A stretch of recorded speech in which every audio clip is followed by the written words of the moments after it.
வணக்கம் நண்பா, நான் உங்கள் கெத்து. அம்மா எல்லாரும் சாப்பிட்டீங்களா நண்பா? சாப்பிட்டீங்கன்னா மறக்காமல் கமெண்ட்டில் சொல்லிட்டு போங்க. ஆமாம், இன்றைக்கி என்ன மேட்ச் கொண்டு வந்திருக்கேன் அப்படின்னு பார்த்தீங்கன்னா, நேற்று போட்ட மேட்ச்சில் ரொம்ப வேகமாக பேசிட்டேன்னு நினைக்கிறேன். நானே நானே இன்றைக்கி தான் பார்த்தேன், காலைல அப்லோட் பண்ணி பார்த்தேன். ரொம்ப ரொம்ப வேகமாக பேசிட்டேன். சரி, கொஞ்சம் ஸ்லோவாக பேசுகிறேன் உங்களுக்காண்டி. சரி, அப்புறம் புதுசாக பார்த்துட்டு இருக்கீங்கன்னு நினைப்பாங்க, யார் இவன் அப்படின்னு. நம்ம இன்ட்ரோ பார்த்து வந்துங்க நண்பா. வெயில் காலத்தில் இடி மின்னல்லாம் பார்த்துருக்கீங்களா? எங்க கெத்து இறங்கினாலே எதிரணி பவுலர்களுக்கு இடியும் மின்னலும். ஓகே, இன்ட்ரோ பார்த்தவங்களுக்கு தெரியும். அப்புறம் நானும் சொல்லிக்கிறேன், என் பேர் சிவா. நான் ஃப்ரீ ஃபயர் விளையாட எடுத்து யூடியூப்பில் போடுவேன். நம்மளுக்கு பிடிச்சவங்க 4 பேர் கமெண்ட் பண்ணுவாங்க, நம்ம அவங்களுக்கு ரிப்ளை பண்ணிவிட்டு சும்மா ஜாலியாக இருப்போம். அப்போ நீங்கள் ஃப்ரீ ஃபயர் விளையாடுவீங்கன்னா சும்மா நம்ம சேனலில் மைண்டில் வச்சுக்கோங்க நண்பா. நீங்கள் ஈவினிங் வேலை போக ஃப்ரீயாக இருக்கீங்கன்னா நம்ம கெத்து சேனலில் சர்ச் பண்ணி பாருங்கள். உங்களுக்கு என்டர்டைன்மெண்ட்டான பயங்களை கொடுப்பேன். சரி, அப்போ அப்புறமேட்டு பேசிக்கலாம். இப்போ இந்த மேட்ச் பாருங்கள். இந்த இடத்துல யூஎம்பியோட பவர் என்ன நீங்கள் பார்ப்பீங்க. இந்த இடத்துல பாருங்கள், எத்தனை கிலோ எடுப்புன்னு பாருங்கள். இங்கே ஒரு நாக் பண்ணி வச்சிருவோம்னா இந்த இடத்துல மெடிக்கெட் போட்டுருப்பேன். ஒருத்தர் மேலே வருவேன். இந்த இடத்துல எவன் டேமேஜ் கொடுப்பேன், நம்மளை ஒரு தூக்கி விட்டுருவேன். இந்த இடத்துல அவனை சரியாக நாக் பண்ணி வச்சுருவோம். இன்னொருத்த வருவேன், அவனுக்கு ஒரு தூக்கு. பார்த்தீங்களா, இப்படி தான் கொஞ்சம் பொறுமையாக ஆடி இந்த இடத்துல ஒரு பிடிக்கணும். ஏன்னா நான் அவசரப்பட்டு அந்த இடத்துல ஏறி இருந்தேன்னா இந்த மெடிக்கெட் போகிற பாருங்க, நமக்கு மெடிக்கெட் போனால் காட்டி கொடுத்துரும். அப்புறம் ஆமாம், எது சொல்ல மறந்துட்டேன். இப்போ நான் விளாண்டுக்கிட்டு போய் என் ஃப்ரெண்ட்ஸ்லாம் கேட்டாங்க, ஏன்டா நீ விளாட மட்டும் எடுத்து போட்டுக்கிட்டு நாங்கள் விளாட்றது எடுத்து சொல்கிறா அப்படின்றாங்க. சரி, போடுறேன் நண்பா. உங்கள் வீடியோ எல்லோரும் போடுவேன். எனக்கு கொஞ்சம் டைம் கொடுங்க. ஏன்னா இப்போ தான் நான் ஆரம்பிச்சிருக்கேன், கொஞ்சம் கொஞ்சமாக போட ஆரம்பிச்சிருக்கோம். அதுக்கப்புறம் உங்கள் வீடியோ நான் எடுத்து போடுவேன். அவங்க என்ன சொல்கிறாங்கன்னா, ஏன்டா நீ விளாட மட்டும் எடுத்து போடாத, நீ செத்துட்டேன்னா நாங்கள் விளாட்றோம்ல அதையும் எடுத்து போட அப்படின்றாங்க. கண்டிப்பாக போடுவேன் நண்பா. ஃப்ரெண்ட்ஸ், உங்களுக்கு கண்டிப்பாக நான் போடுறேன். நீங்கள் வீடியோ ஃபுல்லாக ஆமாம் அது ஓரமாக வச்சுக்கோங்க, நான் கண்டிப்பாக போடுறேன். அப்புறம் நேற்று நிறையா ரொம்ப டக்குன்னு பேசியிருப்பேன். இடையில வண்டியில் வந்துருந்துச்சு. ஏன்னா நேற்று நான் ஒரு 10 மணிக்கு போல் பேசியிருப்பேன், அதனால் அதிகமாக வந்துருச்சு. இப்போ ஒரு 11 மணி இருக்கும். இப்போ நைட்டு 11 மணி இருக்கும். இப்போ கொஞ்சம் சவுண்ட் இல்லாமல் இருக்கும், கொஞ்சம் பிரச்சனை இல்லை. என்ன அந்த கிளி மட்டும் அப்படி லைட்டாக கிளி இல்லை, ஒரு பூச்சி மட்டும் கீச்சுன்னு கத்தோம். அது லைட்டாக ஓரமாக வச்சுக்கோங்க. இந்த இடத்துல பாருங்கள், யூஎம்பி வச்சு எத்தனை பேர் கில் எடுக்கிறேன் பாருங்கள். இப்படி தான் அவன் கரெக்டாக விளாண்டு கரெக்டாக எடுக்கணும் நண்பா. சரிங்களா, இந்த பாருங்கள், இந்த இடத்துல அவனை முடிச்சுட்டு மெடிக்கெட் போட்டுக்கிட்டு இருப்பேன். சரி, அவனால் வருவான் என்னன்னு பார்த்துக்கிட்டு இருந்தேன். அப்புறம் ஏன்டா வெளிக்கதையே பேசாதடா, உள்கதையை பேசுகிறா அப்படின்னு சில பேர் நினைப்பீங்க.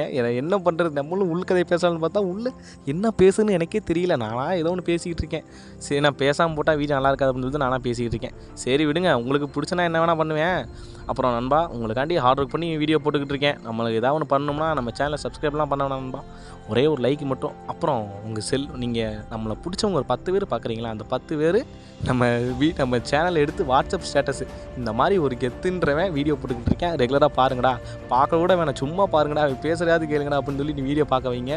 எனக்கு அது போதும். நம்ம பிடிச்சவங்க ஒரு 10 பேர் இந்த இடத்துல பாருங்கள். நம்மளை சுற்று போட்டுருவானுங்க ஒரு ஸ்குவாடு. என் ஸ்குவாட்டை சொல்லிட்டேன், ப்ரோ வாங்க ப்ரோ. அப்புறம் என் ஃப்ரெண்ட்ஸை சொல்லிட்டேன், சீக்கிரம் வாங்கடா, சுற்று போட்டாங்கடா அப்படின்னு சொல்லிட்டு இருக்கேன். அப்புறம் இந்த இடத்துல மெடிக்கல் போகிற பார்ப்பேன், நீ கொஞ்சம் குளோவால் உடச்சு விட்டு சரி மெடிக்கல் போடுறப்ப அழுத்தி பிடிச்சிடும். ஆனால் இந்த மாதிரி நீங்கள் அவசரப்படாதீங்க. எனக்கு கொஞ்சம் டக்குன்னு அடிச்சு நான் குளோவால் போடுவேன், அதனால் போட்டுருவேன். சில பேருக்கு குளோவால் வராதில்ல, அதனால் இந்த மாதிரி பார்த்து பழகிக்கிங்க.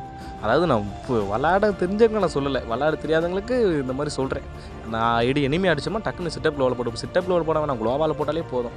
சரிங்களா, அப்புறம் இந்த இடத்துல எவனும் அங்கிட்டு ஓடுற மாதிரி இருக்கே அப்படின்னு சொல்லி பார்த்தோம்னா அங்கே ஒரு தெரியும், அப்படியே ஒரு அடியை போட்டு நம்ம கில்ல எடுத்துக்கிட்டோம். சரி, ஓகே. அப்புறம் எதோ சொல்லிகிட்டு இருந்தேன். ஆமாம், நம்மளை பிடிச்சவங்க ஒரு 10 பேர் பார்க்குறீங்கன்னா அந்த 10 பேர் எடுத்து வாட்ஸ்அப் ஸ்டேட்டஸ் வைங்க. இந்த மாதிரி கெத்துன்றவன் யூடியூப் சேனல் வச்சுருக்கேன், ஏதோ வீடியோ போட்டுக்கிட்டு இருக்கேன் பாருங்களா அப்படின்ட்டு. அது வச்சிங்கன்னா நீங்கள் வாட்ஸ்அப்பில் வைங்க. இன்ஸ்டாவில் ஸ்டோரிலாம் போட வேணாம், நீங்கள் வாட்ஸ்அப் வச்சாலே போதும். அவங்க உங்கள் ஃப்ரெண்ட்ஸை பார்ப்பாங்களே, எனக்கு அதுவே போதும். எனக்கு ஒரு நாளைக்கு ஒரு சப்ஸ்கிரைபர் ஏறினாலும் போதும். எனக்கு இப்போதைக்கு மனசு ஆதலுக்கு எனக்கு டெய்லி நைட் உங்களுக்கு வாய்ஸ் கொடுத்து நான் காலையில் ரீட்டிங் பண்ணி போட்டுக்கிட்டு இருக்கேன். அந்த ஹார்ட் ஒர்க்கு நீங்கள் இந்த மட்டும் பண்ணால் போதும். வாட்ஸ்அப்பில் மட்டும் இந்த இடத்துல பார்த்தீங்களா, யாரா வணக்கம்டா மாவில் கில்லு கொடுக்க வரேன்டா அப்படின்ட்டு வரேன். சரி, ஓகே, நம்ம அப்படியே கில்லு எடுத்துக்குவோம் போகிற போக்கில் தரணும். அப்புறம் நண்பா, இந்த மேட்ச் போயை தட்டவனா மாட்டோம்னா நீங்களே ஒரு கணிப்பு வச்சுருப்பீங்க, என்னடா வீடியோ 5 நிமிஷம் தான் போட்டிருக்கேன், அப்புறம் கண்டிப்பாக போயை தட்ட மாட்டியான்னு நினைக்காது. நான் சொல்ல மாட்டேன், நீங்கள் வீடியோ ஃபுல்லாக பாருங்கள், அந்த ஃபுல்லாக பார்த்தீங்கன்னா உங்களுக்கே தெரியும். அப்புறம் இவன் இப்படி தான்டா போயா தட்டாத வீடியோவாக எடுத்து போகிறான்டா அப்படின்னு நினைக்காதீங்க. உங்களுக்கு போயா தட்டின வீடியோவும் எடுத்து போடணும் கிடையாது. உங்களுக்கு சொல்லி கொடுக்குறதா இந்த வீடியோ எடுத்து சொன்னால் சொல்லி கொடுக்கலாம். ஆனால் இப்படின்னு சொல்லி காரணத்தை ஓட்டாதான் நீங்கள் போயா தட்டின வீடியோ எடுத்து போகிறான்னு சொல்லுங்கள், கமெண்ட் பண்ணுங்கள், நான் அப்படியே எடுத்து போடுறேன். சரி, ஓகேங்களா. இந்த இடத்துல பாருங்கள், இவனை அடிக்கலான்னு பார்த்தா நம்மளால் அடிச்சிருவாப்பில். சரி, ஓகேங்கண்ணா. அப்புறம் ஆனால் என் ஃப்ரெண்ட்ஸ் கேட்டுக்கிட்டாங்க, கண்டிப்பாக என் வீடியோ நாங்கள் எல்லாரும் எடுத்து போடுறோம் அப்படின்னாங்க. எனக்கு ஒரு மதர் மாதிரி ஆயிடுச்சு. அவங்க கண்டிப்பாக நான் எடுத்து போடுறேன். போக அவங்க வீடியோ நான் எடுத்து போடுறேன். சரி, ஓகேங்களா. அப்புறம் நீங்கள் ஸ்கிப் பண்ண வேண்டியதில்லை, நானே ஸ்கிப் பண்ணி விட்டுருவேன். ஏன்னா நமக்கு அந்தளவுக்கு போட்டிக்க மாதிரி வீடியோ வச்சுக்க மாட்டோம். அப்புறம் இந்த இடத்துல தான் பாருங்கள், இந்த இப்போ பாருங்கள், அவசரம் எனக்கு தான் என்னன்னு தெரில. சரி விடுங்க, இந்த இடத்துல அவனுக்கு கில் எடுத்துட்டேன்னா அப்புறம் அங்கே லாங்லேருந்து ஒருத்தன் அடிச்சுட்டே இருப்பேன். அவனுக்கு நான் டேமேஜ் கொடுத்துட்டே இருப்பேன். டேமேஜ் கொடுத்துட்டு அவன் கீழே இறங்கிடுவேன். சரி நம்மக்கிட்ட அந்த இது இருந்துச்சு, அந்த என்னது அதெல்லாம் போடணும் கையில் இல்லை, அந்த கையில் இருந்துச்சுன்னா அதெல்லாம் ஒன்று போடுங்க. இங்கே அவனுக்கு ரைட் சைட்லேருந்து ஒருத்தர் அடிச்சுட்டு இருக்கேன் பாருங்கள். இப்படி தான் ஏதாவது எங்கிட்ட இருந்தால் ஒரு பக்கம் இந்த அடிச்சுக்கிட்டே இருப்பாங்க. சரி விடுங்க, நம்ம வீடியோட எண்டுக்கு வந்தாச்சுன்னு நினைக்கிறேன். இப்போ நீங்கள் நினச்சிருப்பீங்க இவன் போயா தட்டாத வீடியோ தான் எடுத்து போகிறேன் அப்படின்னு. அப்படிலாம் கிடையாது. இந்த வீடியோ நல்லா இருந்துச்சு. நீங்கள் பார்த்தீங்களா அந்த பீக்லேயே நான் ஒரு 6-7 கிலோ பக்கம் பண்ணியிருக்கேன். அதனால தான் உங்களுக்கு வீடியோ நான் எடுத்து போட்டேன். அடுத்த தடவை நான் இந்த மாதிரி வீடியோ எடுத்து போட முடியும் நண்பா. அந்த வீடியோ உங்களுக்கு பிடிச்சிருக்குன்னு நம்புகிறேன். பிடிச்சிருந்தா லைக் பண்ணுங்கள், ஷேர் பண்ணுங்கள் அப்படின்னு சொல்ல மாட்டேன். சப்ஸ்கிரைப் பண்ணுங்கன்னு சொல்ல மாட்டேன். லைக் பண்ணுங்கள், ஷேர் பண்ணுங்கள், சரிங்களா? அப்புறம் ஒரே ஒரு லைக் மட்டும் கொடுத்துருங்க, எனக்கு அது போகும். இந்த சின்ன ஆர்ட் ஒர்க்கு நீங்கள் அதை மட்டும் கொடுத்துருங்க நண்பா. அப்புறம் குளிர்காலம் வெயில் காலம் வருதுன்னு நினைக்கிறேன். எல்லோரும் உடம்ப பார்த்துக்குங்க நண்பா, சரிங்களா? லவ் யூ, டேக் கேர், பாய். அப்புறம் முடிச்சிட்டானுங்க, வேறு என்ன பண்ணுறது, போய் தான் ஆகணும். சரி நாளைக்கு உங்களுக்கு ஒரு சூப்பரான வீடியோவில் நான் வந்து சந்திக்கிறேன். நாளைக்கு இல்லை அடுத்த நாளைக்கு இது காலைல வந்துடும் நண்பா.